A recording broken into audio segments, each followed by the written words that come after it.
Hello friends, web development series के इस नए वीडियो में आपका स्वागत है। आज की इस वीडियो में हम सी पैनल के बारे में इंफॉर्मेशन देखने वाले हैं।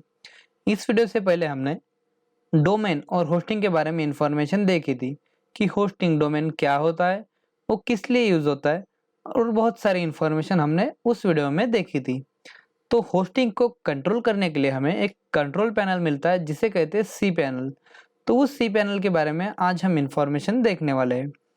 तो होस्टिंग कंट्रोल करने के लिए सभी होस्टिंग प्रोवाइडर आपको एक सी पैनल प्रोवाइड करते हैं और आप जो आपके सामने सी पैनल देख रहे हैं, यही cPanel maximum hosting provider provide करते हैं।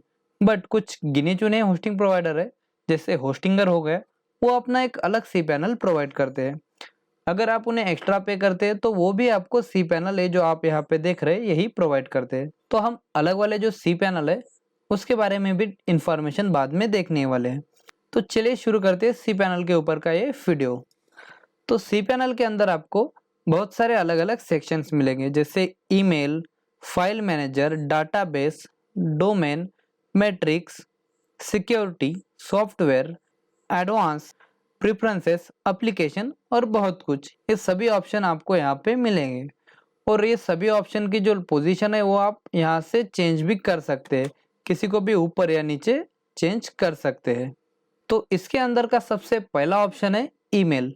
तो ईमेल के अंदर आप अपने ईमेल क्रिएट कर सकते हैं, मतलब आपके जो वेब मेल है वो यहाँ से आप क्रिएट कर सकते हैं, फॉरवर्ड कर सकते हैं और उसी के साथ इसके ऊपर बहुत सारे ऑप्शंस कर सकते हैं।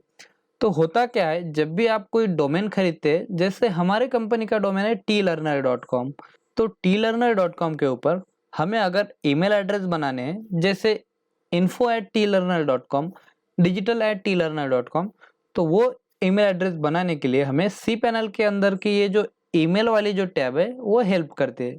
यहाँ से आप अपने ईमेल अकाउंट बना सकते हैं, यहाँ से फॉरवर्ड कर सकते हैं, यहाँ से राउटिंग कर सकते हैं और बहुत सारी चीज़ें आप यहाँ से कर सकते हैं।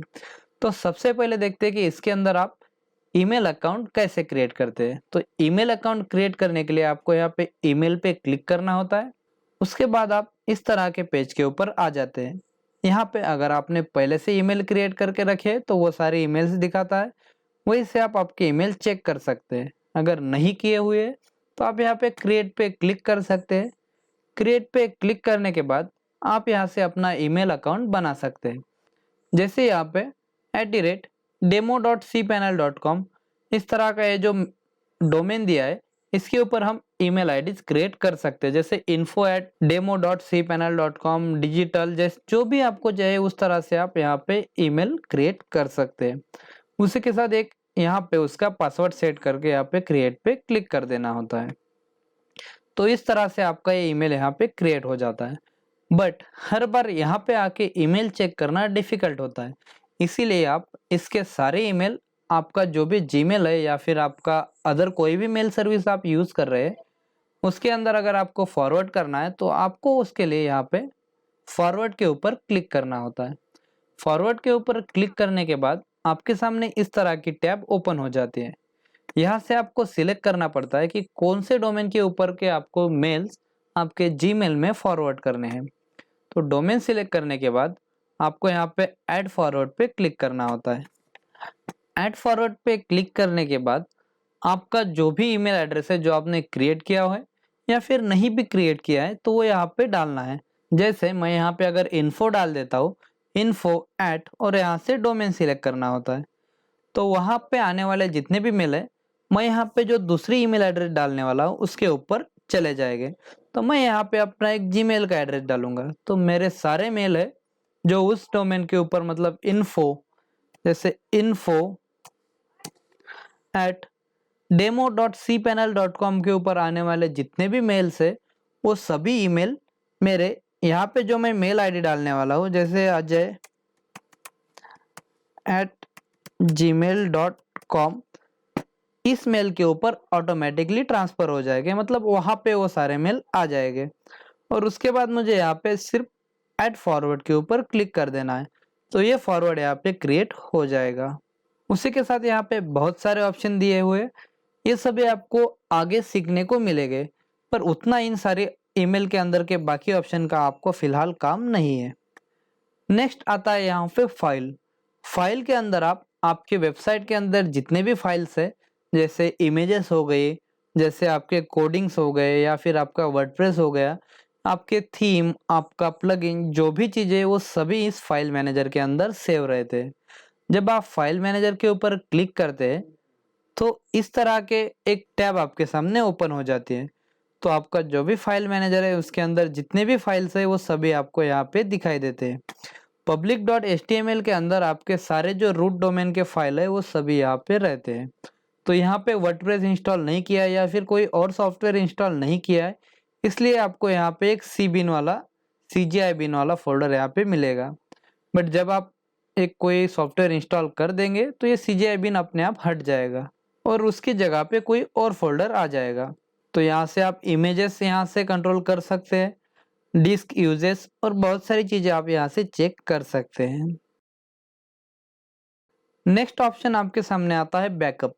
मतलब आप इस सी पैनल के ऊपर आपने जितने भी वेबसाइट्स बनाई है उन सभी वेबसाइट का अगर आपको बैकअप लेना है तो वो बैकअप आप यहाँ से फ्री में ले सकते हैं। उसके लिए आपको यहाँ पे जस्ट बैकअप पे क्लिक करना होता है। बैकअप पे क्लिक करने के बाद आप इस तरह के पेज के ऊपर आ जाते हैं और यहाँ से आप अपना कंप्लीट सी पैनल का बैकअप ले सकते हैं और डाउनलोड फुल अकाउंट बैकअप पे क्लिक करके पूरा अकाउंट का जो भी बैकअप है उसे डाउनलोड भी कर सकते हैं। नेक्स्ट ऑप्शन आता है बैकअप विजार्ड। बैकअप विजार्ड के ऊपर आप जब क्लिक करेंगे तो यहाँ पे आपको ये बैकअप और रिस्टोर की पूरी प्रोसीजर को एक गाइडलाइन देगा। उसी के साथ यहाँ से आप बैकअप ले भी सकते हैं और उसे रिस्टोर भी कर सकते हैं। नेक्स्ट आता है MySQL डाटाबेस। आपकी जो भी वेबसाइट के अंदर जो फाइल मैनेजर के अंदर जितने भी फाइल्स है उन्हें पर्टिकुलर वर्क कैसे करना है उससे जो इंस्ट्रक्शन देने का काम करता है वो आपका डाटाबेस करता है। मतलब डाटाबेस ही बताता है कि किस फाइल को किस टाइम पे क्या वर्क करना होता है और वही पूरी इंफॉर्मेशन डाटाबेस के अंदर ही सेव रहती है। तो MySQL डाटाबेस से मैक्सिमम यूज किया हुआ डाटाबेस है, जिसे maximum website developer MySQL database ही यूज करते हैं। तो डाटाबेस के बारे में डिटेल इन्फॉर्मेशन हम डाटाबेस वाले वीडियो में देखेंगे, क्योंकि ये एक थोड़ा क्रिटिकल पार्ट आता है फिलहाल के लिए, बट जैसे जैसे आप आगे पढ़ेंगे तो आपको ये बहुत इजी लगना शुरू होगा। नेक्स्ट आता है डोमेन। जैसे कि हमने डोमेन वाले वीडियो में देखा था कि डोमेन क्या होता है, सब डोमेन क्या होता है और बहुत सारी चीज़ें। तो आप यहाँ से अपने डोमेन एड ऑन से डोमेन ऐड कर सकते हैं। डोमेन एड ऑन से आप एक जो भी आपके डोमेन्स है, जो भी आपने डोमेन खरीदे हुए हैं वो सभी आप यहाँ पे ऐड कर सकते हैं। उसके लिए आपने जो भी डोमेन यहाँ पे खरीदा है जस्ट उस डोमेन का नाम डालना है। यहाँ पे सब डोमेन वो अपने आप ले लेगा, जैसे www डॉट जो भी सब डोमेन लेना है उसे वो ले लेगा और उसके बाद यहाँ पे ऐड डोमेन पे क्लिक कर देना है। उसके बाद यहाँ पे आपका डोमेन ऐड हो जाएगा। फिर यहाँ पे ऐड करने के बाद आपने जो भी होस्टिंग खरीदी हुई है तो ये होस्टिंग प्रोवाइडर आपको एक नंबर देगा जिसे कहते हैं DNS रिकॉर्ड।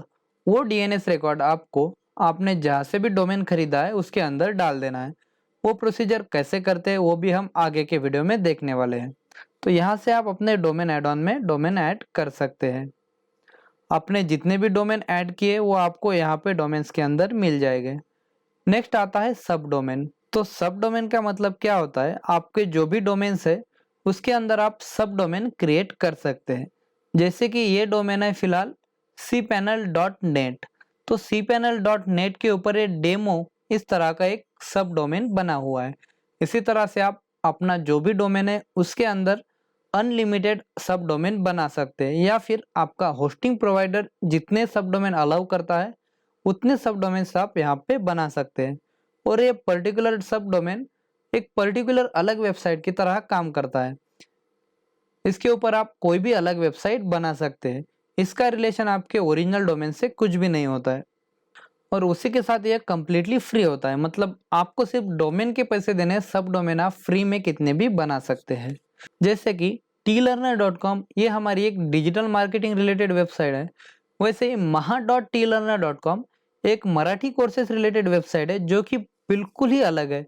तो वो दोनों वेबसाइट अलग अलग अपने काम कर रहे हैं और दोनों वेबसाइट अपना जो भी एक रिक्वायर्ड ट्रैफिक है वो ला रहे हैं। तो मतलब सब डोमेन और डोमेन का उतना कुछ रिलेशन नहीं होता है। तो आप यहाँ से सब डोमेन क्रिएट कर सकते हैं। नेक्स्ट आता है सिक्योरिटी। सिक्योरिटी के अंदर आपकी काम की चीज़ है एसएसएल। एसएसएल मतलब एक सिक्योरिटी सर्टिफिकेट होता है जो कि आपका होस्टिंग प्रोवाइडर आपको प्रोवाइड करता है। उसी के साथ कुछ होस्टिंग प्रोवाइडर जो एसएसएल सर्टिफिकेट नहीं प्रोवाइड करते हैं, उसके लिए हम फ्री में एसएसएल सर्टिफिकेट कैसे लेना है वो भी आगे के वीडियो में देखने वाले हैं। उसी के साथ जब आप यहाँ पे एसएसएल सर्टिफिकेट एम्बेड कर देते हैं, तो एसएसएल सर्टिफिकेट एम्बेड करने के बाद आपके सामने जो आपकी वेबसाइट है उसके सामने इस तरह का लॉक आ जाता है। मतलब ये जो वेबसाइट है वो सिक्योर्ड है। गूगल भी एसएसएल सर्टिफिकेट वाले वेबसाइट को ही प्रेफरेंस देता है और नॉन एसएसएल सर्टिफिकेट वाले वेबसाइट को गूगल हमेशा पीछे ही रखता है। तो इसीलिए एसएसएल सर्टिफिकेट बहुत इंपॉर्टेंट है, एक सिक्योरिटी सर्टिफिकेट है। नेक्स्ट आता है आपका प्रेफरेंस। प्रेफरेंस के अंदर यहाँ पे आपको बहुत सारे ऑप्शन मिलेंगे। जैसे आपको अगर लैंग्वेज चेंज करनी है तो आप लैंग्वेज चेंज कर सकते हैं, स्टाइल चेंज करनी है तो आप यहाँ से स्टाइल भी चेंज कर सकते हैं। तो स्टाइल के ऊपर क्लिक करने के बाद आपके सामने इस तरह का टैब ओपन होगा। यहाँ से आप अपना जो भी सी पैनल है, मतलब ये जो सी पैनल है, इसका स्टाइल कंप्लीटली चेंज कर सकते हैं। मतलब सिंपल कहे तो इसका एक जो थीम है वो चेंज कर सकते हैं। तो यहाँ पे आपको डार्क थीम मिलता है, एक नॉर्मल बेसिक थीम जो कि हम यूज़ कर रहे हैं वो मिलता है। उसी के साथ एक ग्लास थीम मिलता है, एक लाइट थीम मिलता है और एक जो रेट्रो है वो मिलता है। रेट्रो ये इनिशियल थीम है, जब सी पैनल इनिशियली शुरू हुआ था तब का थीम है। आप चाहे तो इसे भी यूज़ कर सकते हैं। आपको ये थीम सिलेक्ट करने के लिए जस्ट उस थीम के ऊपर जाके यहाँ पे अप्लाई पे क्लिक कर देना होता है। अप्लाई पे क्लिक करने के बाद आपका जो भी सी पैनल है इस तरह का थीम ले लेगा। तो आप यहाँ पे देख सकते हैं हमारा करंट थीम ये वाला सिलेक्ट यहाँ पे हो गया है। पर जब मैं इस पेज को रिफ्रेश करूँगा तभी वो थीम यहाँ पे आएगा, पर मैं यहाँ पे रिफ्रेश नहीं करूँगा क्योंकि हमारी जो एक पर्टिकुलर लिंक लगी है इसे ब्रेक नहीं करना चाहता हूँ। तो इस तरह से आप यहाँ पे थीम चेंज कर सकते हैं स्टाइल से। उसके बाद आता है ऑप्शन एप्लीकेशन। एप्लीकेशन के अंदर आपको यहाँ पे बहुत सारे एप्लीकेशन मिलते हैं। फिलहाल आपको यहाँ पे सिर्फ दो ही एप्लीकेशन मिल रहे हैं, एक वर्डप्रेस और दूसरा भी वर्डप्रेस टूल किट। तो इसके अंदर क्योंकि ये डेमो है इसलिए यहाँ पे दो ही ऑप्शन दिखा रहा है, पर आप जब होस्टिंग खरीदेंगे तो आपके सामने यहाँ पे 20-25 ऑप्शन मिलेंगे।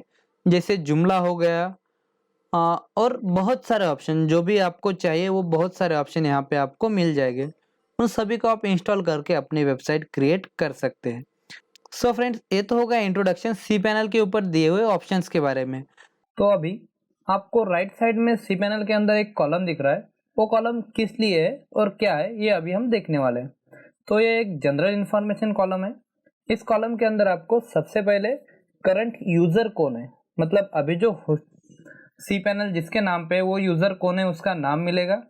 उसके बाद इसके ऊपर जो प्राइमरी डोमेन है उसकी इंफॉर्मेशन मिलेगी। जैसे इसका प्राइमरी डोमेन है demo.cpanel.com। उसके बाद शेयर्ड आईपी, मतलब क्योंकि ये शेयर्ड होस्टिंग का सी पैनल है इसलिए ये जो आईपी एड्रेस है वो बहुत सारे सी पैनल्स के लिए कॉमन है। तो वो आईपी एड्रेस क्या है, मतलब आईपी एड्रेस क्या होता है कि आपका जो भी वेबसाइट जहाँ पे स्टोर है उसका लोकेशन। उसके बाद होम डायरेक्टरी का एड्रेस यहाँ पे मिलेगा आपको। उसके बाद यहाँ पे लास्ट लॉगिन आईपी कि लास्ट टाइम किस आईपी से यहाँ पे लॉगिन किया गया। तो ये सभी चीज़ें आपको यहाँ पे मिलेगी। इसी के साथ यहाँ पे जो आपका जो थीम है वो भी यहाँ पे आपको दिखाई देगा कि यहाँ पे कौन सा वाला थीम फिलहाल अप्लाई किया है। इसे आप चेंज भी कर सकते हैं। यहाँ पे सर्वर इन्फॉर्मेशन पे क्लिक करेंगे तो आप ये सर्वर के बारे में पूरी इन्फॉर्मेशन आपको यहाँ पे मिल जाएगी। उसी के साथ नेक्स्ट आता है स्टैटिस्टिक। स्टैटिस्टिक के अंदर आपने ये जो सी पैनल है इसके अंदर आपको जितने भी रिसोर्सेस मिले उसमें आपने कितने यूज़ किए वो सभी डाटा यहाँ पे दिखाई देगा। जैसे यहाँ पे आपको स्टोरेज कितना मिला था, इन्फिनिटी मिला था, उसमें से आपने 15.12 GB यूज़ किया है। उसी के साथ माई एसक्यूएल डाटाबेस आपको कितने मिले और उसमें से आपने कितने यूज़ किए। बैंडविड्थ आपको कितनी मिली और कितनी यूज़ की। तो इन्फिनिटी मतलब अनलिमिटेड मिला, इसमें से आपने इतना यूज़ किया है। उसी के साथ सब डोमेन, ईमेल एड्रेस और यहाँ पे बहुत सारी चीज़ें आपको यहाँ पे जितना भी रिसोर्सेस मिला उसमें से आपने कितने यूज़ किए वो पूरा स्टैटिस्टिक आपको यहाँ पे दिखाई देगा। तो ये तो हो गया सी पैनल के बारे में पूरी इन्फॉर्मेशन। अभी नेक्स्ट वीडियो में हम देखने वाले कि सी पैनल के ऊपर हमें वर्डप्रेस या फिर कोई भी सॉफ्टवेयर या फिर कोई भी सीएमएस का लॉन्ग फॉर्म होता है कंटेंट मैनेजमेंट सिस्टम, उसे कैसे इंस्टॉल करना है।